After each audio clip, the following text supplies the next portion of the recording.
smart cities going to lower your taxes and make transport run on time? Or will they destroy our sense of community, making our shared spaces optimised, uniform, soulless and efficient? Smart cities may have had their day in the sun as far as hype is concerned, but with a projected market value of well over $1 trillion by 2030, there's a clear trend towards making more investment into making our cities smarter.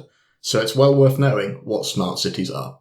In the next few minutes, I'll explain what smart city even means, some real-world examples, and how smart cities might affect you. You're watching This Is For Everyone. So what is a smart city? There's no one definition for what a smart city is, or at what point a city becomes smart. Such a threshold would have to change constantly. For example, if we were talking about smart cities in the 1940s, the classic automated traffic lights would have been considered smart then, whereas today they definitely aren't. It's possible that the things we discuss today as smart won't meet the definition of a smart city project in 50 years.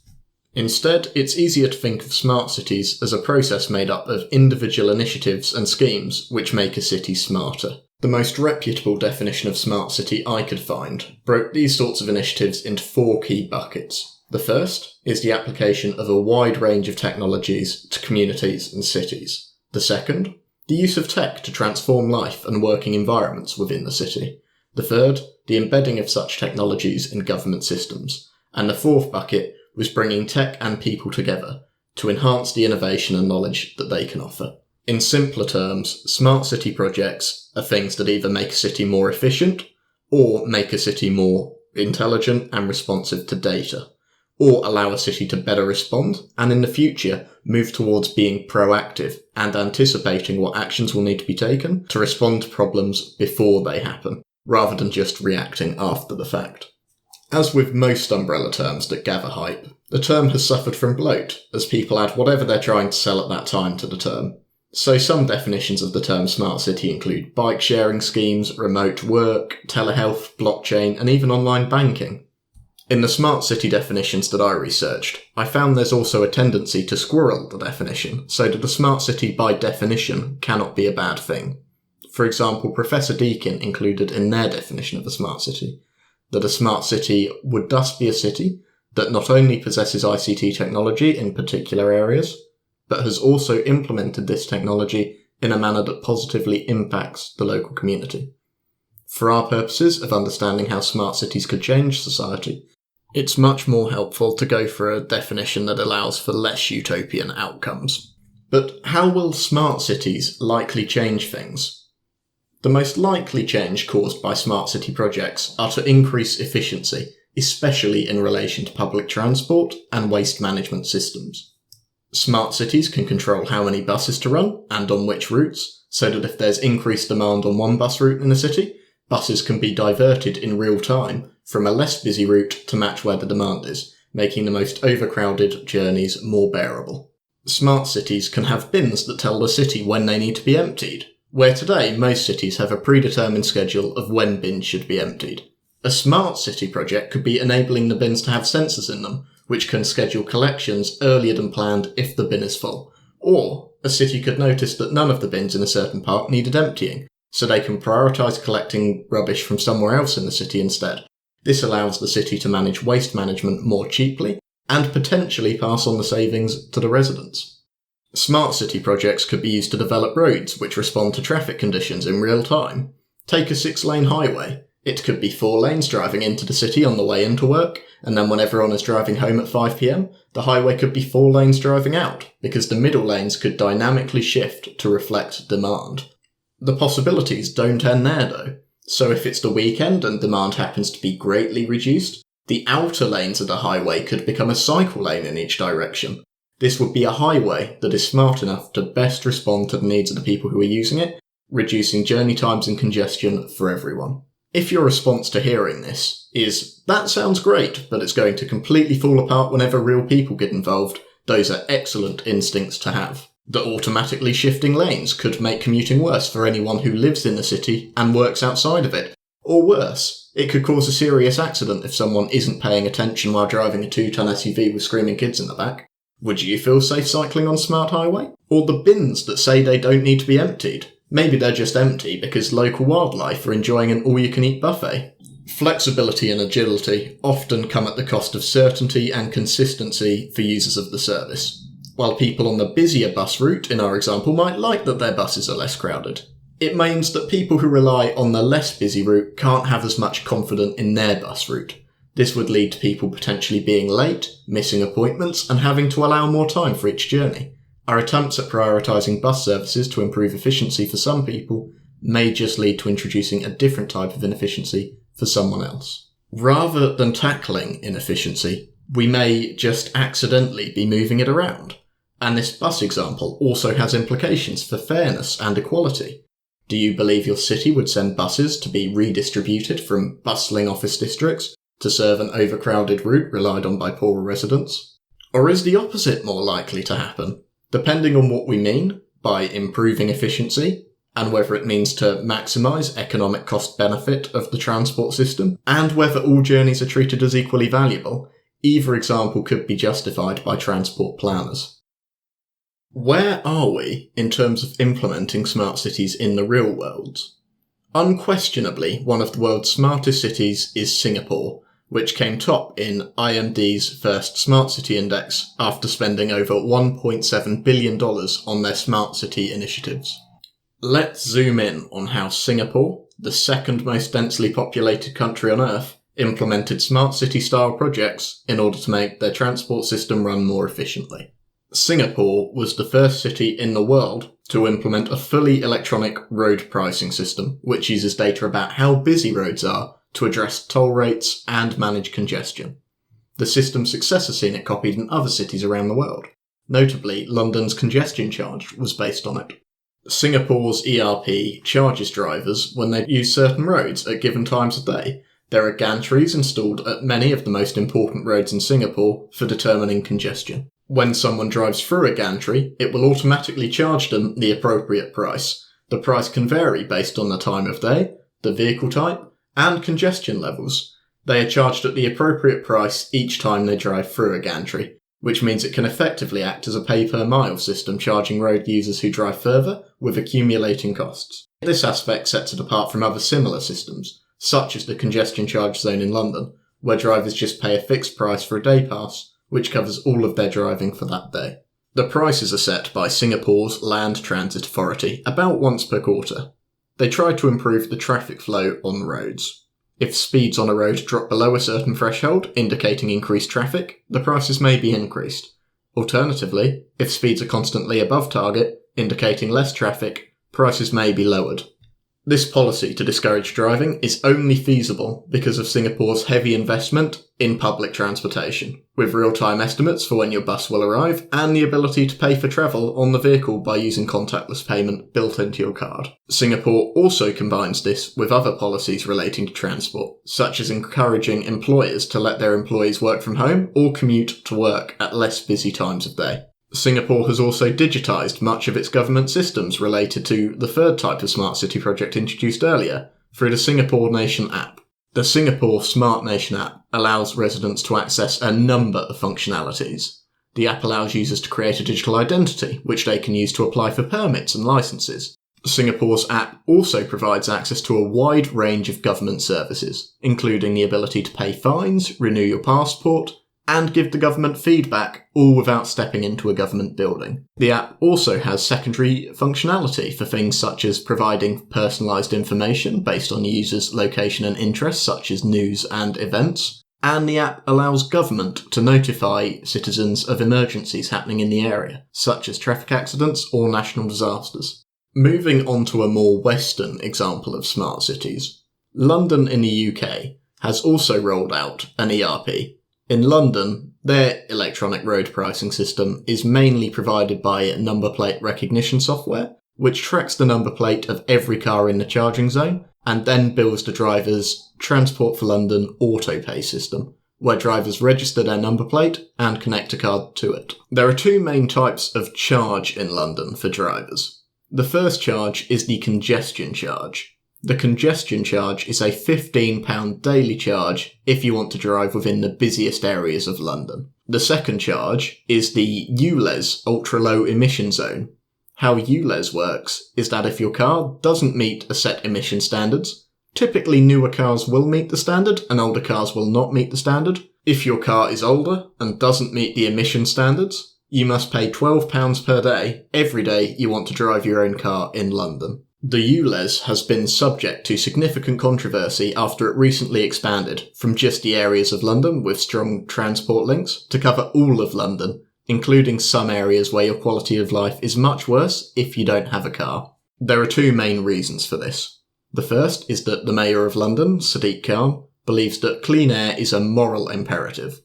And the other reason is that Transport for London has had budget trouble since ticket sales fell significantly during lockdown, and the central government has insisted that as a condition of bailout money paid by taxpayers from all across the UK, TfL must do more to raise money from people who live and work in London. Regardless of why the ULEZ expansion is happening, it has led to some of the most prevalent civil disobedience in recent time in the UK. There have been over 1,000 instances of cameras used to enforce the scheme being vandalised or stolen. This is out of about 3,400 cameras total. The most common methods of this appear to be either using some kind of saw to cut the camera's wires or the pole the camera is on top of, or just simply painting over the camera's lens. Despite this widespread civil disobedience, the scheme still appears to be popular with the majority of Londoners, raising interesting wider questions about whether smart city projects should go ahead, if only a minority of the city's residents are strongly opposed.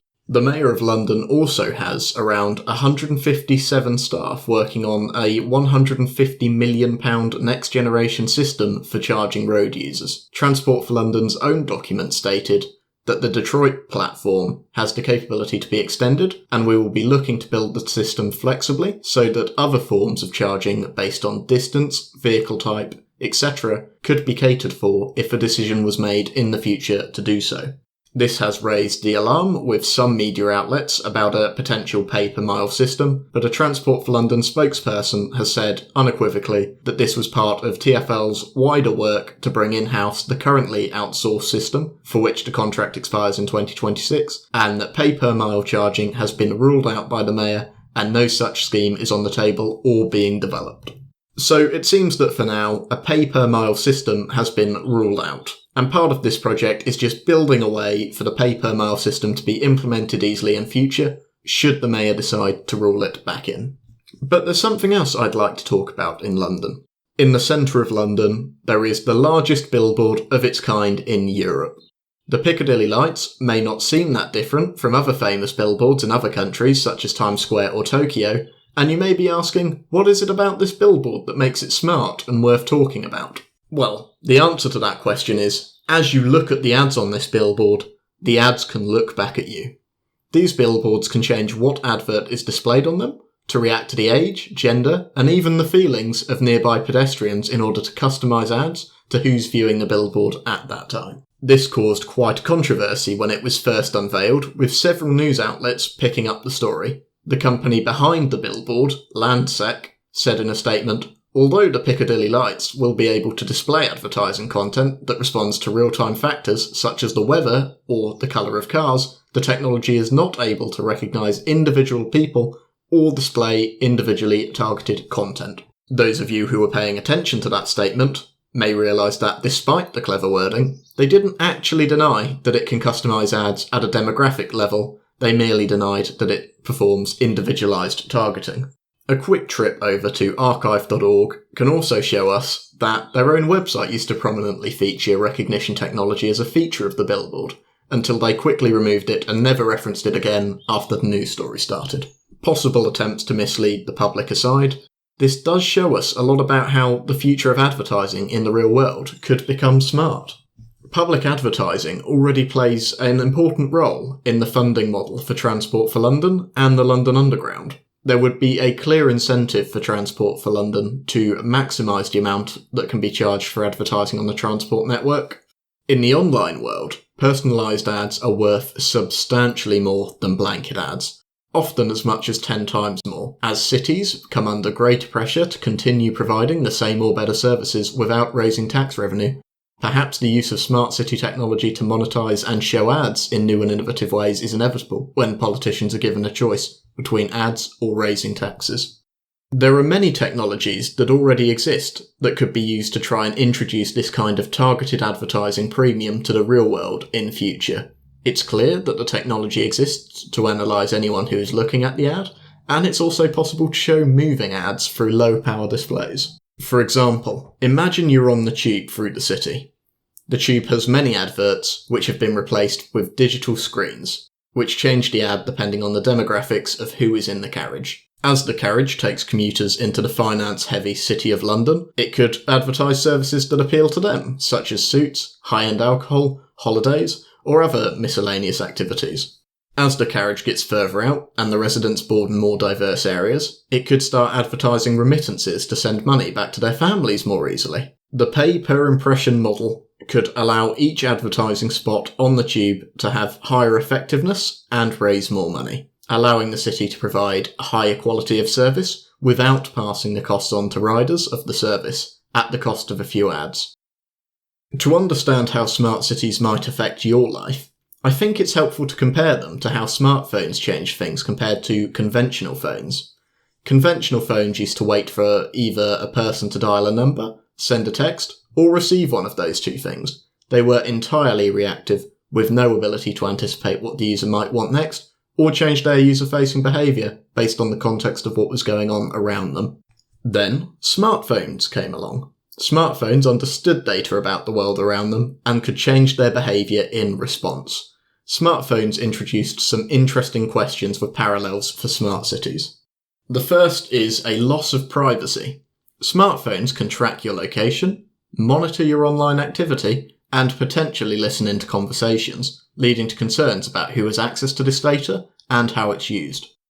In smart cities, the extensive use of sensors and cameras can lead to similar privacy concerns. Who's monitoring this data? How is it being used? Under what circumstances can these technologies serve a secondary dual purpose for law enforcement, or just the data to be sold by private companies to subsidise public services? We also might become too reliant on smartphones. As humans, we are hardwired as a result of evolution to avoid spending effort. Instead of learning local roads, we might just follow GPS directions blindly. In smart cities, with automated systems managing everything from traffic to utilities, there's a risk of residents just going along with it, gradually eroding their autonomy and agency. There is only usually one most efficient way to do something. This means that any system which optimises for efficiency, with no input on culture or total happiness, tend to become homogeneous and soulless. People might become passive recipients of services, with less attachment to and involvement in their community. If your community has no special or unique traits, then why would the residents work to improve it, instead of just moving? There's also a risk in smartphones that they might be serving corporate interests with split incentives.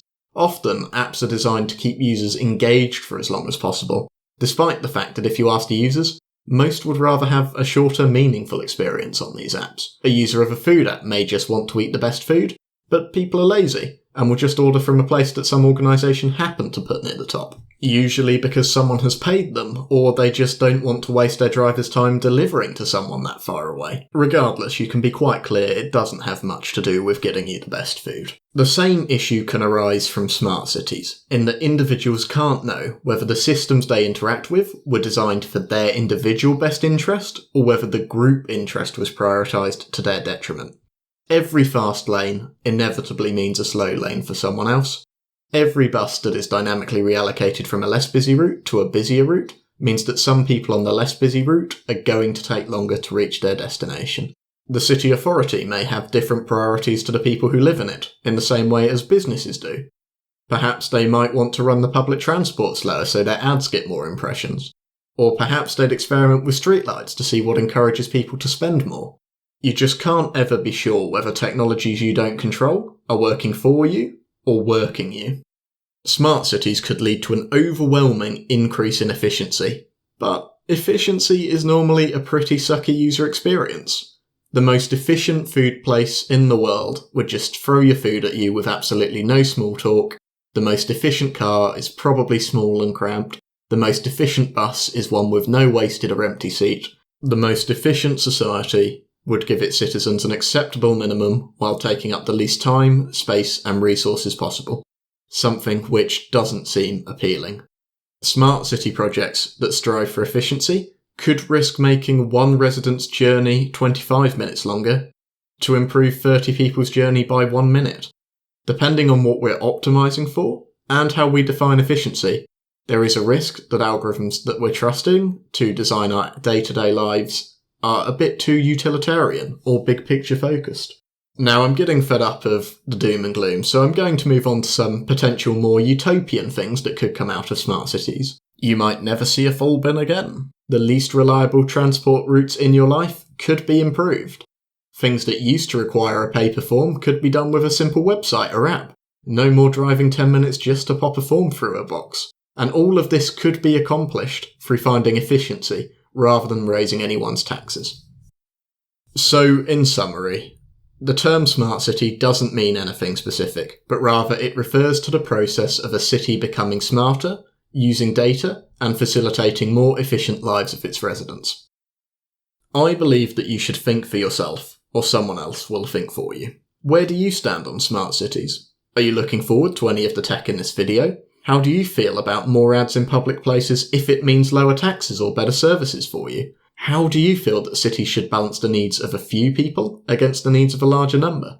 Should it be based on a simple headcount, trying to find a total cost benefit, or just implementing a maximum individual detriment system?